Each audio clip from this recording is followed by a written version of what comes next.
Hey hi guys, welcome back to the channel. இந்த வீடியோல நம்ம எதை பத்தி பார்க்க போறோம்னா இந்த IPL ரிட்டென்ஷன்ஸ் ரிலீசஸ்னு கடந்த சில வாரமாவே செம ஈடடா தான் போயிட்டு இருந்துச்சு.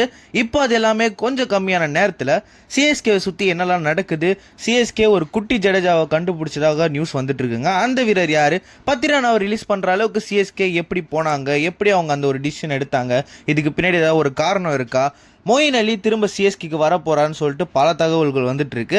அது மட்டும் இல்லைங்க, ஆண்ட்ரே ரசலா இல்லை கேமரன் கிரீன் யார் சிஎஸ்கேக்கு வந்தா சூப்பராக இருக்கும்னு சொல்லிட்டு இது எல்லாத்தையுமே நம்ம டீட்டெயிலாக இந்த வீடியோக்குள்ள நம்ம பார்க்கலாம். அதுக்கு முன்னாடி நீங்கள் இப்போ தான் இந்த சேனலுக்கு புதுசாக இருந்தீங்கன்னா மறக்காம சேனலுக்கு சப்ஸ்கிரைப் பண்ணுங்க. நான் இப்போ தான் இந்த சேனல் புதுசாக ஸ்டார்ட் பண்ணியிருக்கேன். ஸோ நீங்கள் சப்ஸ்கிரைப் பண்ணி எனக்கு சப்போர்ட் பண்ணீங்கன்னா ரொம்ப யூஸ்ஃபுல்லாக இருக்கும். ஸோ கைஸ், டைம் எதுவுமே வேஸ்ட் பண்ணாமல் let's get into the video. First நம்ம கேப்டன் ருத்துவை பற்றி பார்க்கலாம். ருத்துராஜ் கெய்க்வாட் என்னங்க பண்ணியிருக்கீங்க? இப்போ ரீசெண்டாக நடந்த India A versus South Africa ஏக்குள்ள நடந்த ஓடிஐ சீரீஸில் பார்த்தீங்கன்னா இந்தியாவை சீரீஸை மட்டும் ஜெயிக்க வச்சது மட்டும் இல்லாமல் பிளேயர் ஆஃப் த சீரீஸ் அவார்டும் வாங்கியிருக்காரு. முதல் மேட்ச்ல ஒரு 100 அடிச்சாரு, அந்த மேட்சை இந்தியாவை ஜெயிக்க வச்சாரு. அடுத்த மேட்ச்ல ஒரு 50 அடிச்சாரு, அந்த மேட்ச்லயும் இந்தியாவை ஜெயிக்க வச்சாரு. மூணாவது மேட்ச்ல ஒரு ரேரான ஃபெயிலியர், ஒரு 23 ஏதோ ஒரு 2 அடிக்க முடிஞ்ச தவறால அந்த மேட்ச் இந்தியாவை தோத்துறாங்க. இதுல இருந்து என்ன தெரியுது? ருத்து அடிச்சா டீம் ஜெயிக்கிறாங்கன்னு தெரியுது, ருத்து அடிக்கலன்னா டீம் தோக்குறாங்கன்னு தெரியுது. இது எல்லாமே நமக்கு தெரியுது, ஆனா பிசிசிஐக்கு தெரிய மாட்டேங்குது. இப்போ வர ஓடிஐ சீரீஸ்ல எப்படியோ ஸ்ரேயஸ் ஐயர் ஆட மாட்டார், ஒரு இன்ஜுரி காரணத்தினால. நமக்கு பிரின்ஸ்னு சொல்லப்படுற கில்லும் இந்த சீரீஸ்ல ஆட மாட்டார் தான் நியூஸ் வருது. ஸோ கைஸ், வெயிட் பண்ணி பார்க்கலாம் பிசிசிஐ டிசர்விங்கான ருத்ராஜ் கெய்க்வாட டீம்ல செலக்ட் பண்றாங்களா இல்லையான்னு. அப்படி செலக்ட் பண்ணலாலும் பரவாயில்ல, நம்ம கேப்டன் நம்ம சிஎஸ்கேக்கு வர வைத்து செம்மையா என்ஜாய் பண்ணுவோம். ஸோ கைஸ், அடுத்து நம்ம ஐபிஎல் ஆக்ஷனை பற்றி பார்க்கலாம். முன்னாடி சொன்ன மாதிரி தான் ஐபிஎல் ஆக்ஷன் அடுத்த மாதம் டிசம்பர் 16 அபுதாபியில் இருக்கிற ஹெட்டியாட் அரினால நடக்க போகிறதா நியூஸ் வந்துச்சு. ஸோ அது கன்ஃபார்ம் தான் கைஸ், எந்த ஒரு மாற்றமும் கிடையாது. டைமிங்னு பார்த்தீங்கன்னா ஒரு 2 மணிக்கு ஸ்டார்ட் பண்ண போகிறதா நியூஸ் வந்துட்டு இருக்கு. இதில் என்ன ஒரு சிக்கல்னு பார்த்தீங்கன்னா, எப்போவுமே ஒரு ஃப்ரைடே சாட்டர்டே அந்த மாதிரி டைமில் தான் மினி ஆக்ஷன்ஸ்லாம் நடத்துவாங்க. பட் இந்த வாட்டி பார்த்தீங்கன்னா ஒரு டியூஸ்டே நடத்துகிறாங்க. இது எதனால் பிசிஏ பண்ணாங்கன்னு சொல்லிட்டு சுத்தமாக தெரியல. பட் கைஸ், அன்னைக்கு தான் மினி ஆக்ஷன் நடக்க போகுது. ஸோ வெயிட் பண்ணி பார்க்கலாம் என்ன நடக்க போகுதுன்னு சொல்லிட்டு. அண்ட் அடுத்ததான் நம்ம டீமுக்கு வரத்துக்கு அதிக பாசிபிலிட்டிஸ் உள்ள நம்ம குட்டி ஜடேஜாவை பற்றி பார்க்கலாம். அவர் தான் #. ஜடேஜாவெல்லாம் யாராலும் ரீப்ளேஸே பண்ண முடியாதுங்கன்னு சொன்னீங்கன்னா கண்டிப்பாக இவரால் பண்ண முடியும்னு நான் நினைக்கிறேன் கைஸ். ஏன்னா ஜடேஜா மாதிரி மேட்சை ஃபினிஷ் பண்ணுறாரு, ஜடேஜா மாதிரி டைட்டாக போலிங்கும் போடுறாரு. சிஎஸ்கேவோட ட்ரையல்ஸையும் ரெகுலராக அட்டென்ட் பண்ணிட்டு இருக்காரு, அதில் நல்ல ஒரு பர்ஃபார்மன்ஸை காட்டிட்டு இருக்கிறது தான் நியூஸ் வந்துட்டு இருக்கு. ஸோ இவரை நம்ம சிஎஸ்கே ஜெர்சியில் அடுத்த ஒரு ஜடேஜாவை பார்க்கறதுக்கு அதிக பாசிபிலிட்டிஸ் இருக்கு. அண்ட் அடுத்ததான் நம்ம மதிஷா பத்திரனாவை பற்றி பார்க்கலாம். கைஸ், மதிஷா பத்திரனாவோட ரிலீஸ் இப்போ வரைக்கும் ஒரு டிபேட்டபிளான ஒரு விஷயமா தான் சுற்றிட்டு இருக்கு. பட் கைஸ், சிஎஸ்கே மதிஷா பத்திரனாவை டோட்டலாக விடலை.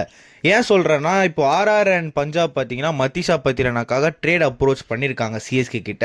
பட் சிஎஸ்கே அது ரெண்டுத்தையுமே ரிஜெக்ட் பண்ணியிருக்காங்க. அதற்கான காரணமாக என்ன சொல்லப்படுதுன்னு பார்த்தீங்கன்னா, கைஸ், நான் முன்னாடி சொன்ன மாதிரி தான் சிஎஸ்கே மதிஷா பத்திரனாவை டோட்டலாக விடலை. மதிஷா பத்திரனாவோட ப்ரைஸ் மட்டும்தான் அவங்களுக்கு ஒரு கன்சனாக இருந்திருக்கே தவிர மதிஷா பத்திரனா அவங்களுக்கு கன்சனாக இல்லை. ஸோ ஆக்ஷனுக்கு ஒரு நல்ல பர்ஸோட போகணும்னு சொல்லி தான் சிஎஸ்கே அந்த ஒரு முடிவை எடுத்திருக்கிறதா நியூஸ் வந்துட்டு இருக்கு. So guys, CSK Matheesha Pathirana within ஒரு 10 crores கிடைச்சான்னா கண்டிப்பாக எடுத்துருவாங்கன்னு தான் நான் நினைக்கிறேன். ஏன்னா நம்ம எல்லாருக்குமே தெரியும் கைஸ், மதிஷா பத்திரனா எந்த மாதிரியான ஒரு அசெட் நம்ம டீமுக்குன்னு சொல்லிட்டு. அவரோட 2023-24 பர்ஃபார்மன்ஸஸ்லாம் பார்த்துட்டு நம்ம இப்போலாம் ரிலீஸ் பண்ணுவோமான்னு சொல்லிட்டு நம்ம யோசிச்சு கூட பார்த்துருக்க மாட்டோம். ஸோ கைஸ், எனக்கு தெரிஞ்ச வரைக்கும் அந்த காஸ்ட் மட்டும்தான் அவங்களுக்கு கன்சர்னிங்காக இருந்திருக்கும். ஸோ அதனால் மதிஷா பத்திரனா கண்டிப்பாக ரீபை தான் பண்ணுவாங்க. பட் நமக்கு இதில் ஒரு த்ரெட் இருக்குது கைஸ், அவங்க தான் கொல்கத்தா நைட் ரைடர்ஸ். அதோட பிராவோ வேற இருக்காரு. ஸோ அவங்களோட கண்ணு கண்டிப்பாக மதிஷா பத்திரனா மேலே இருக்கும்னு சொல்லிட்டு தான் நியூஸ் வந்துட்டு இருக்கு. அவங்க கிட்ட நிறைய பர்சன் இருக்க தான் செய்யுது. ஸோ எனக்கு தெரிஞ்ச வரைக்கும் ஒரு 15 கோடி போனால் கூட கண்டிப்பாக மதிஷா பத்திரனாவை எடுப்பாங்க தான் நான் நினைக்கிறேன். ஸோ கைஸ், எதுவாக இருந்தாலும் வெயிட் பண்ணி தான் பார்ப்போம். ஆனால் சிஎஸ்கே அவ்வளோ சீக்கிரமாக மதிஷா பத்திரனாவை விட மாட்டாங்க. ஸோ இதுக்கான பதில் எல்லாமே நமக்கு 16 தான் கிடைக்கும். ஸோ கைஸ், நம்ம எல்லாருமே வெயிட் பண்ணி பார்க்கலாம். அண்ட் அடுத்ததான் நம்ம மொயின் அலியை பற்றி பார்க்கலாம். மொயின் அலி சிஎஸ்கேக்கு வராரா? கைஸ், அதுக்கு பாசிபிலிட்டிஸ் அதிகமாகவே இருக்குது. இப்போ நடக்கிற அபுதாபி T10 லீக்ல சும்மா வெளுத்து கட்டுறாரு கைஸ். எல்லா மேட்சஸ்லையும் 6-4ன்னு சொல்லிட்டு ஆப்போனன்ட் டீம்ஸ் எல்லாரும் தெரிக்க விடுறாரு. சிஎஸ்கேக்கும் இந்த ஒரு பர்டிகுலர் டைமில் ஒரு நல்ல ஸ்பின் போடுற ஆல்ரவுண்டர் தான் தேவைப்படுறாங்க. ஃபார் எக்ஸாம்பிள் ஒரு மேக்ஸ்வெலோ லிவிங்ஸ்டனோ சொல்லிட்டு நம்ம எல்லாருமே ஒரு மேக்ஸ்வெலோ இல்லை லிவிங்ஸ்டனோ தான் சிஎஸ்கே கண்டிப்பாக எடுப்பாங்கன்னு நினச்சிட்டு இருந்தோம். பட் உண்மையை சொல்லணும்னா மொயின் அலி ஒரு சூப்பரான ஆப்ஷன் கைஸ். அவரோட ஃபார்ம் அண்ட் போலிங் பர்ஃபார்மன்ஸ் எல்லாத்தையும் சேர்த்து வச்சு பார்க்குறப்போ சிஎஸ்கேக்கும் நல்லா பண்ணியிருக்காரு. ஸோ மொயின் அலி ஒரு பேஸ் பிளேஸ்லையும் கிடைக்கக்கூடிய ஒரு பிளேயர் தான். ஸோ அதனால மொயின் அலி ஒரு பெஸ்ட் ஆப்ஷனாக இருப்பார் இந்த ஒரு பர்டிகுலர் சிஎஸ்கே லைனப்பில். அதெல்லாம் ஓகே. சிஎஸ்கே மொயின் அலியை வாங்குறதுக்கு பாசிபிலிட்டிஸ் இருக்கான்னு கேட்டிங்கன்னா அதுக்கு பாசிபிலிட்டிஸ் அதிகமாக இருக்குதுன்னு தாங்க நான் சொல்லணும். ஏன்னா ஓவர் த இயர் சிஎஸ்கேக்கு ரொம்ப சூப்பராக பெர்ஃபார்ம் பண்ணியிருக்காரு.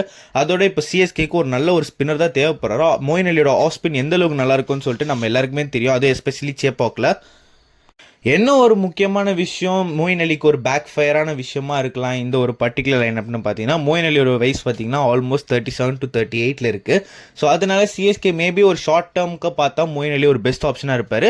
பட் ஒரு லாங் டேர்மாக பார்த்தாங்கன்னா ஒரு லிவிங்ஸ்டன் பெட்டராக இருப்பார்னு நான் சொல்லுவேன். ஏன்னா மேக்ஸ்வெலுக்கும் அதே 37 to 38 ஏஜில் தான் இருக்கார். ஸோ லிவிங்ஸ்டன் ஒரு பெட்டரான ஆப்ஷனாக இருப்பார். ஸோ கைஸ் வெயிட் பண்ணி பார்க்கலாம். But don't be surprised if CSK bits for Moeen Ali. And அடுத்ததாக இப்போ நம்ம த மெயின் கான்செப்டுக்குள்ளே வருவோம். ஆண்ட்ரே ரசலா இல்லை கேமரன் கிரீனா?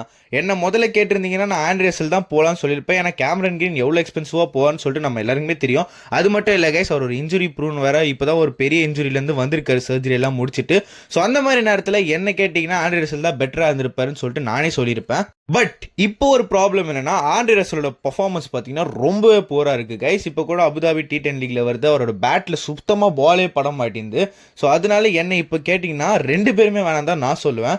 ஏன்னா இப்போ அவங்க ரெண்டு பேருமே நமக்கு தேவையில்லை தான் கைஸ். இப்போ நமக்கு தேவைப்படுறது ஒரு நல்ல ஒரு ஸ்பின்னிங் ஆல்ரவுண்டர் தான். லைக் நான் முன்னாடி சொன்ன மாதிரி ஒரு மோயின் அலியாக இருக்கட்டும், இல்லைனா ஒரு லிவிங்ஸ்டன் ஒரு மேக்ஸ்வெல், அவங்க தான் பெட்டராக இருப்பாங்க.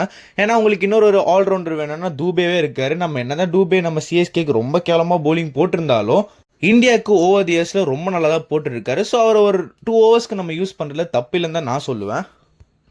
பட் அதுக்குன்னு ஆண்ட்ரே ரசல் மாதிரியான பிளேயரை அப்படியே விடணும்னு நான் சொல்லலை கைஸ். ஒரு 10 crores ஈஸியாக கிடைச்சாருன்னா வாங்கி போட்டுட்டு போயிட்டே இருக்கலாம். ஏன்னா அவரோட பெர்ஃபார்மன்ஸ் ரீசெண்ட் இயர்ஸில் சூப்பராக இருந்திருக்கு கேகேஆருக்காக. கேகேஆர் அவ்வளோ கப் அடிச்சிருக்காங்கன்னா அது காரணம் ஆண்ட்ரே ரசலும் தான். ஸோ அதனால ஆண்ட்ரே ரசல் சீப்பாக கிடைச்சாருன்னா சிஎஸ்கே கண்டிப்பாக வாங்கி போடணும். இல்லைனா அது அவங்களோட முட்டாள்தனம் தான் நானே சொல்லுவேன். பட் அதுக்குன்னு ஆண்ட்ரே ரசல் தான் நம்ம டீமுக்கு வராரு. ஸோ அதனால் நம்ம கேமரன் கிரீனுக்கு பிட்டே பண்ணக்கூடாதுன்னு சொல்லிட்டு நம்ம முடிவு பண்ணக்கூடாது கைஸ். ஏன்னா கேமரன் கிரீன் வந்தால் கண்டிப்பாக நம்ம பிட் பண்ணி தான் ஆகணும். ஏன்னா கேகேஆர் மாதிரியான டீம் கிட்ட 64 கோடி இருக்குது. ஸோ அதனால் கண்டிப்பாக அவங்க ஈஸியாக விட மாட்டாங்க. ஸோ கேமரன் கிரீனை யூஸ் பண்ணி அவங்களுக்கு கண்டிப்பாக கேமரன் கிரீன் வேணும். ஸோ அதனால் கேமரன் கிரீனை யூஸ் பண்ணி அவங்களோட பர்ஸை நம்ம உடைக்க தான் பார்க்கணும். ஸோ அதனால கேகேஆரோட பர்ஸ் உடைக்கிறது தான் நம்மளோட ஃபர்ஸ்ட் ப்ரியாரிட்டியாக இருக்கணும். ஸோ கைஸ் இதோட இந்த வீடியோ நான் முடிச்சுக்கிறேன். இந்த வீடியோ உங்கள் எல்லாருக்குமே பிடிச்சிருக்கும்னு நான் நினைக்கிறேன். ஸோ இந்த மாதிரியான கிரிக்கெட் அண்ட் ஐபிஎல் ரிலேட்டடான கான்டென்ட்ஸை நீங்கள் ரெகுலராக பார்க்குறோன்னு நினச்சிங்கன்னா மறக்காம சேனலுக்கு சப்ஸ்கிரைப் பண்ணிக்கோங்க. நான் உங்களை இன்னொரு வீடியோ வந்து பார்க்குறேன். Until then, it's Max signing off from Whistlepod. Bye guys and have a very nice day.